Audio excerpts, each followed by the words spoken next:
Tudo tem seu tempo. Há um momento oportuno para cada coisa debaixo do céu.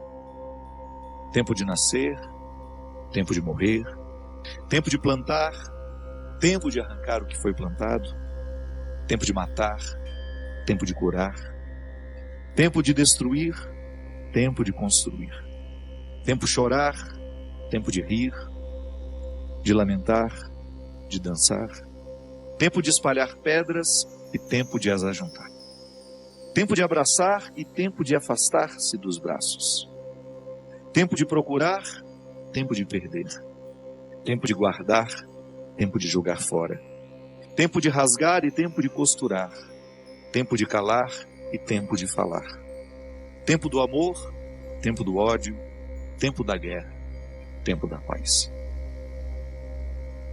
Muitas vezes nós matamos a nossa vida, ou matamos a oportunidade de viver bem, porque nós não somos capazes de fazer a leitura correta do que o tempo está nos pedindo. Cada dia o tempo vai nos pedir alguma coisa. E é esse olhar atento que vai dando a gente essa condição, essa clareza de perceber o que de fato hoje grita pelo meu nome. Qual é a realidade hoje que é inadiável?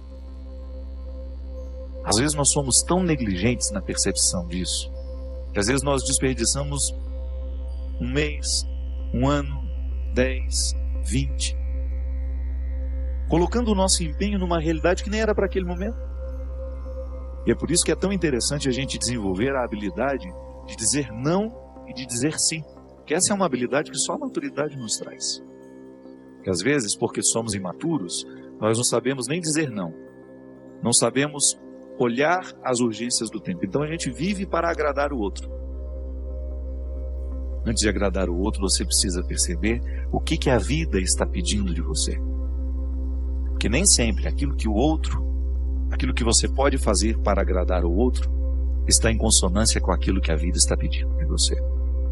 Mesmo que para a gente crescer, nós temos que ter coragem de cortar muitas coisas. A Sagrada Escritura diz: tempo de matar, tempo de fazer nascer. Tudo depende da percepção para olhar o momento presente e descobrir o que de fato merece o nosso empenho.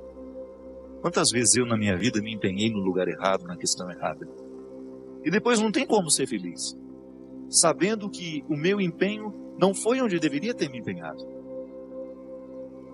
Não há possibilidade de eu me sentir realizado, de sentir-me bem com as minhas escolhas. Porque o que vai fazer com que eu me sinta bem é olhar para o contexto das minhas escolhas e ficar confortável com aquilo que foi escolhido. Nós estamos muito estranhos a nós. Não é estranho com o outro, não. É estranho a nós mesmos. Eu preciso colocar alma em tudo aquilo que sou eu. Até na casa onde eu moro. E a vida tem me ensinado que a casa não é um aglomerado de paredes. A casa é um sentimento que me ocorre. Não é só uma construção material. Quando eu entro dentro daquelas paredes que eu construí com o meu trabalho, ali eu identifico a alma que me sustenta. É um sentimento que me ocorre. Quando a gente abre a porta da casa, quando a gente entra, é um sentimento bom que nos ocorre. Isso é alma. É quando a matéria está plena de significados.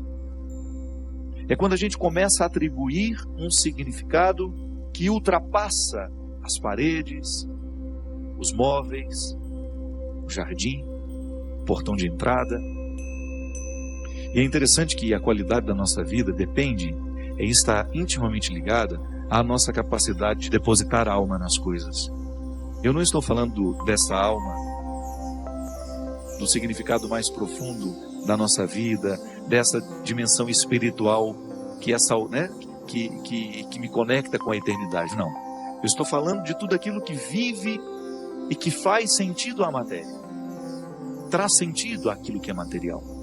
Então a gente usa de maneira inadequada o termo alma. Perceber que os meus objetos estão perpassados por um significado que ultrapassa a matéria. Como dizia Rubem Alves, né? Existem coisas que são mais que coisas. São coisas que nos fazem lembrar. Isso é, virar um sacramental. Da mesma maneira como eu trago uma lembrancinha da viagem. Aquilo é para mim apenas um sacramental de alguma coisa que foi boa, que foi vivida, que foi experimentada, que me fez bem. na minha oportunidade de colocar a alma nesse corpo, nessa oportunidade única que eu tenho de viver diariamente bem a minha vida e assim inflar ar em tudo isso, da mesma maneira como eu percebo essa outra alma da minha casa quando chego de um sentimento que me ocorre, o viver bem, me trazendo a consciência de que hoje, quando eu observo as urgências da minha vida e me empenho, eu estou colocando alma no meu corpo. Agora, quando eu percebo que eu não estou fazendo, que eu não estou me empenhando para viver bem, eu estou sim fragilizando os recursos da minha alma, que são justamente para me ajudar a viver bem a própria vida do corpo. E nós muitas vezes negligenciamos a observância do tempo, como na Escritura que diz: tempo de chorar e tempo de rir. Há momentos que a própria vida te mostra a necessidade de chorar, de jogar para fora os seus excessos, de não ter medo da tristeza, de permitir que essa tristeza cave dentro de nós as suas riquezas e que nos ajude a encontrar a pedra preciosa que só o sofrimento poderia nos levar a conhecer. Depois vem o riso. O riso não nasce por acaso. A gente já cantava aquela música também, né? Ando devagar porque já tive pressa e trago esse sorriso porque já chorei demais. O sorriso é o resultado da lágrima bem chorada. O sorriso é o resultado final de um processo de luta que nós estabelecemos, de observar dia a dia qual é o empenho que aquele dia me pede, o que hoje eu preciso fazer para ter o direito do sorriso amanhã. E é bom, você sabe por quê? Porque à medida em que nós estamos passando o perrengue, sabendo que ele será construtivo, já nascem pequenos sorrisos ao longo desse processo. Quando a gente fala de um sorriso final, é apenas a metáfora de um processo bem feito, bem vivido. Tempo de abraçar, tempo de se afastar. Quanto sofrimento, né? Em perceber o distanciamento como necessário ao crescimento do outro. É aquele filho que vai embora para estudar. Não dá para reter filhos. Por isso que é tempo de abraçar, é tempo de cuidar, é tempo de estar junto. E vai chegar o momento em que esse afastamento será necessário para o próprio curso da vida. Depois volta. Mas no primeiro momento a gente precisa do distanciamento.